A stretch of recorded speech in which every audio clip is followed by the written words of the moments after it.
सुप्रभात। आज हम क्लास 7 का 7 हम लोग पढ़ेंगे, 8 नहीं, 7 का प्रथम चैप्टर है, प्रथम पाठ है कविता सुमित्रा नंदन पंत जी का प्रिय जन्मभूमि। आप जानते हैं कि सुमित्रा नंदन पंत हिंदी के प्रमुख छायावादी कवि थे। प्रस्तुत कविता में उन्होंने जननी और जन्मभूमि की महानता का सुंदर वर्णन किया। जननी और जन्मभूमि,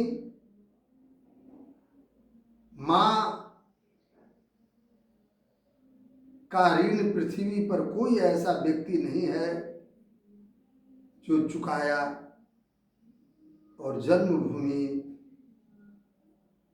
जिस पर हम रहते हैं उसका भी सदा मनुष्य ऋणी रहता है। तो आज प्रिय जन्मभूमि कविता को हम लोग पढ़े। कहता है, जननी जन्मभूमि प्रिय अपनी, जो स्वर्गादपि चीर गरियसी। जननी और जन्मभूमि हमारी भारत माता स्वर्ग से भी बढ़कर है, और आज से नहीं सदियों से महान है। भारत माँ या भारत देश की महानता आज नहीं प्राचीन काल से महान है। जिसका गौरव भाल हिमाचल, स्वर्ण धारा हंसती चिर श्यामल। ज्योति ग्रंथित गंगा जमुना जल, वह जन जन के हृदय वसी। कहते हैं, जिस देश का यश का मस्तक हिमालय है, यह भारत देश के यश का मस्तक हिमालय है। हिमालय है और पृथ्वी सदियों से हरी भरी है, मुस्कुरा रही है। भारत के रहने वाले सुपुत्रों को भारत मां अपने अन्न से, हरे हरे पौधा से, फलों से परिपूर्ण कर देती है।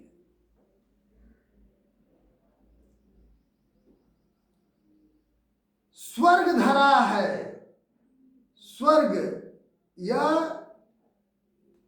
स्वर्ण के समान, सोने के समान हस्ती है। और कहता है कि गंगा और जमुना के जल, गंगा और जमुना के ज्योति के समान जल गुथी हुई है, ग्रथित माने का आपस में मिले हुए हैं, लग रहे हैं कि एकदम पवित्रता ऐसे आपस में मिल गए हैं। और वह जन जन के हृदयवासी, और प्रत्येक लोगों के, जन जन माने प्रत्येक लोगों के हृदय में वसी हुई है, समाई हुई है। आगे कहते हैं, जिसे राम लक्ष्मण और सीता अपना बना गए पद धूल, बना गए पद धूली पुनीता, जहां कृष्ण ने गाई गीता, बजाय अमर प्राणों में बंसी। वाह वाह, यह वैसी धारा है जो राम लक्ष्मण और सीता के पवित्र चरण रस से, उनके चरण के धूलों से, पद के धूलों से पवित्र हो गई। कहने का तात्पर्य, इस धरा पर राम जैसे पुरुषोत्तम, लक्ष्मण जैसे त्यागी और सीता जैसे पतिव्रता स्त्री जन्म ली। आज की तरह नहीं, हर दुख सुखों में जगत जननी मां सीता पुरुषोत्तम राम के साथ दी। आज की जैसा नहीं कि संकट काल हुआ तो स्त्रियां कहती है मैं मैके चली जाऊंगी तू देखते रहियो। आज उस तरह की पश्चिमी देशों से ओतप्रोत नारियां करती है,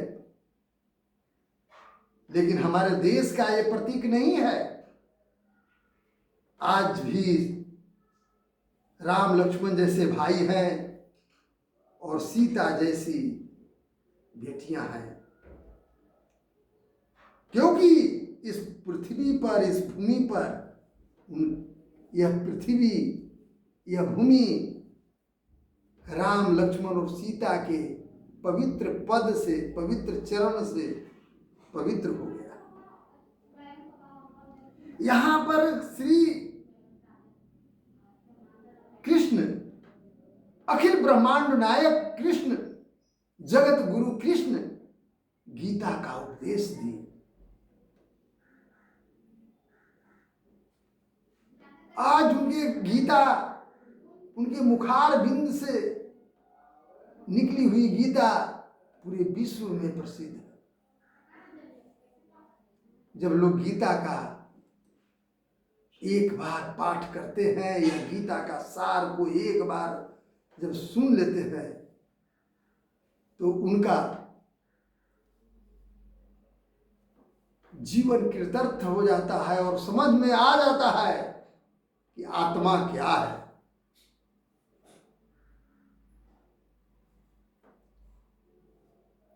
उन्हें जन्म मृत्यु के बंधन से मुक्त हो जाते हैं। वे जन्म और मृत्यु के बंधन से मुक्त हो जाते हैं। उन्हें मृत्यु का भय नहीं सताती है। अमर प्राणों की बंसी वो बजाए। प्राण क्या है, आत्मा क्या है, अमर है, उसकी बंसी को उन्होंने बजाया। कहते हैं सावित्री राधा सी नारी, उतरी आभा देहि प्यारी, शिला बनी तप सुकुमारी, जड़ता बनी चेतना सरसी। अब समझ सकते हैं क्या कहते हैं सुमित्रा नंदन पंत जी। इस भूमि पर, इस धारा पर सावित्री, समझ सकते हैं, सीता, एक से एक बढ़कर नारी जन्म। सावित्री जिन्होंने अपने सास ससुर को भी, अंधे सास ससुर को दृष्टिमान कर दी।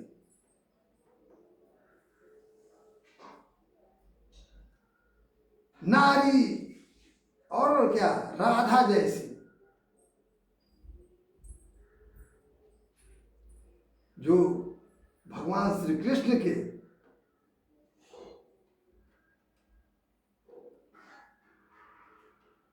प्रेम, भगवान श्री कृष्ण के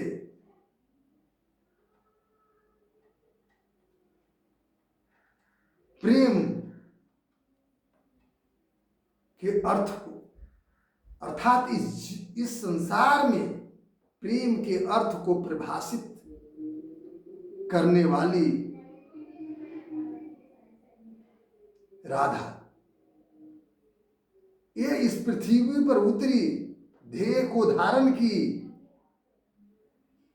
और भारत के महिमा को बढ़ाई। चट्टान से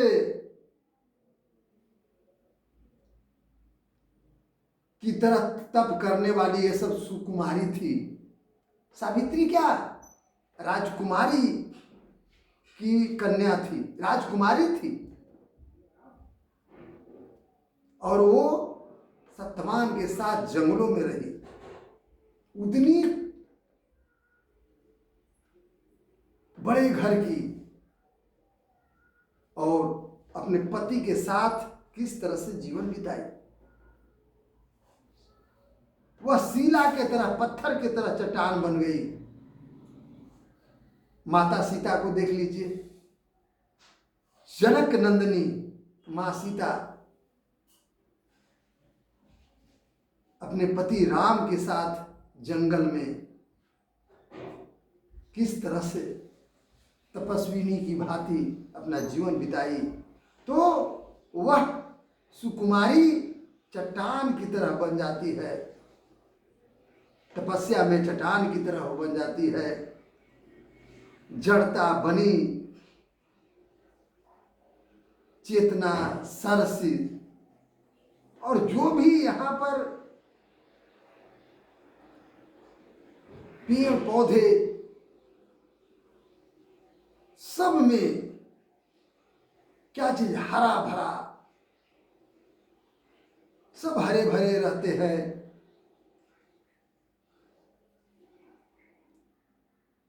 चारों ओर हरियाली छाई हुई रहती है। जड़ता बनी चेतना सरसी, माने जो जड़ पदार्थ है उसमें भी क्या चीज, प्राण आ जाते हैं। यह देश है।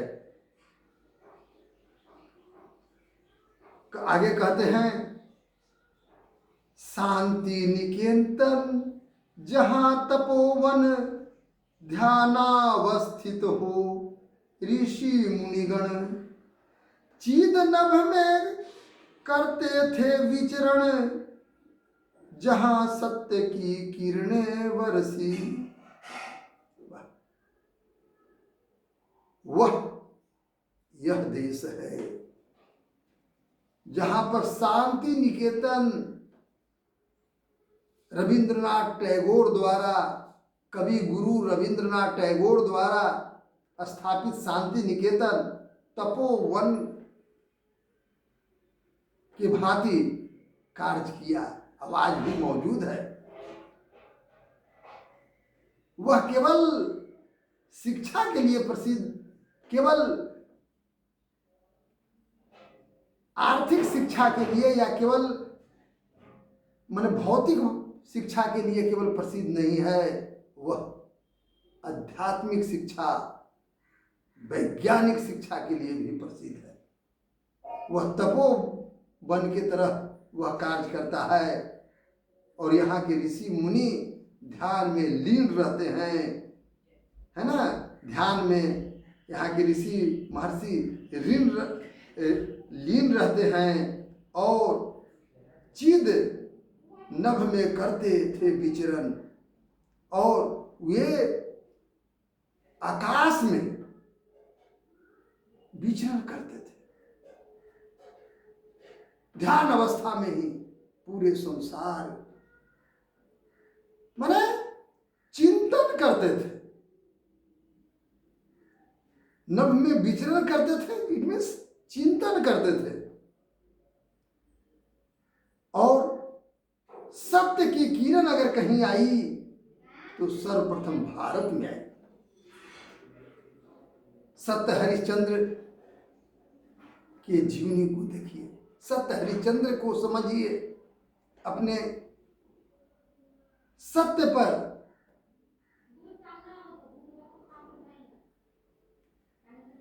टिके रहे,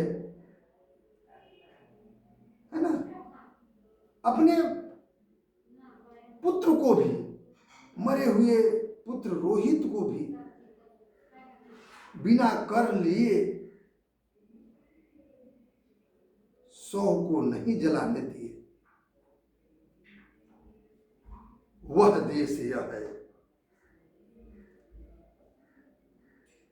आज युद्ध जर्जर जगजीवन, पुनः करेगी मंत्रोच्चारण। वह वसुधैव बना कुटुंबकम, उनके मुख पर ज्योति नवल सी।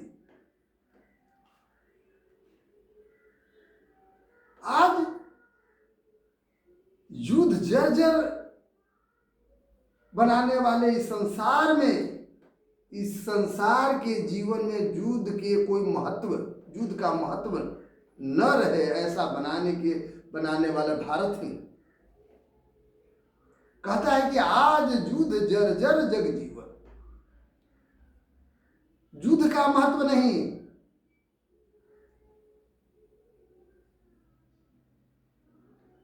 उदाहरण ले लीजिए महात्मा गांधी जी, भारत को बंदूक से नहीं, सत्य अहिंसा से आजादी दिलाई।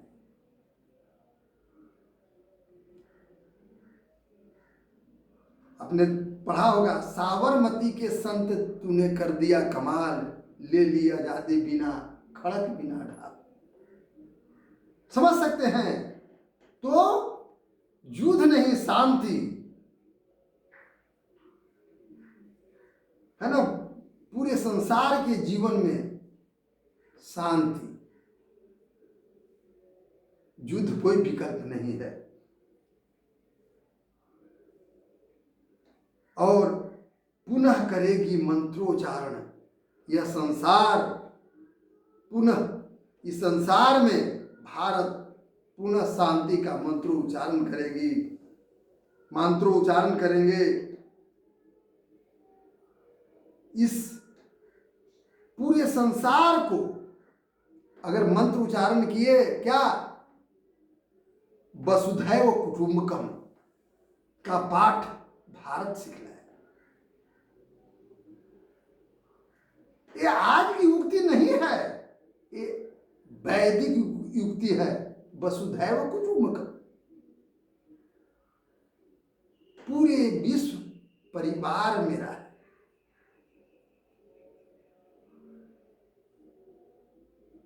केवल हम ठीक रहेंगे तो पूरे विश्व ठीक नहीं रहेगा, पूरे विश्व ठीक रहेगा तो हम ठीक रहेंगे। मतलब कहने का तात्पर्य है कि अगर विश्व के कल्याण होगा, इसको पहले समझना होगा क्या कहना चाहता है। पूरे विश्व का कल्याण होगा तो मेरा भी कल्याण होगा। तो हम क्यों न पूरे विश्व के हित की बात सोचे, केवल अपने हित की बात नहीं सोचे। ये देश है और उसके मुख पर ज्योति नवल सी, और भारत के मुख पर हमेशा नई सुंदर ज्योति आभा प्रफुल्लित होते हैं। पूरे विश्व को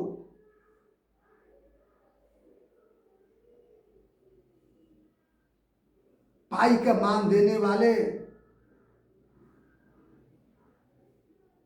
पाई गणित में एक पाई होता है जिसको हम लोग 22/7 कह देते हैं, लेकिन आर्यभट्ट पूरे विश्व को पाई का मान दिया, जीरो के बारे में बतलाया।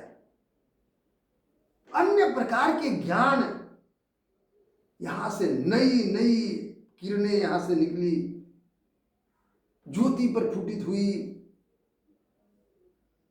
यह हमारा देश महान है। जननी जन्मभूमि प्रिय अपनी, यह जननी और जन्मभूमि अपनी है, प्रिय है, और यह स्वर्ग से भी बढ़कर है, और मानना भी चाहिए। तो प्यारे बच्चों, इस प्रकार से इस कविता का पाठ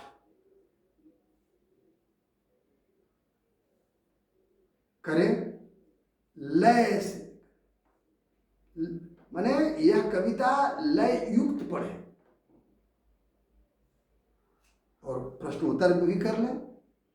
धन्यवाद।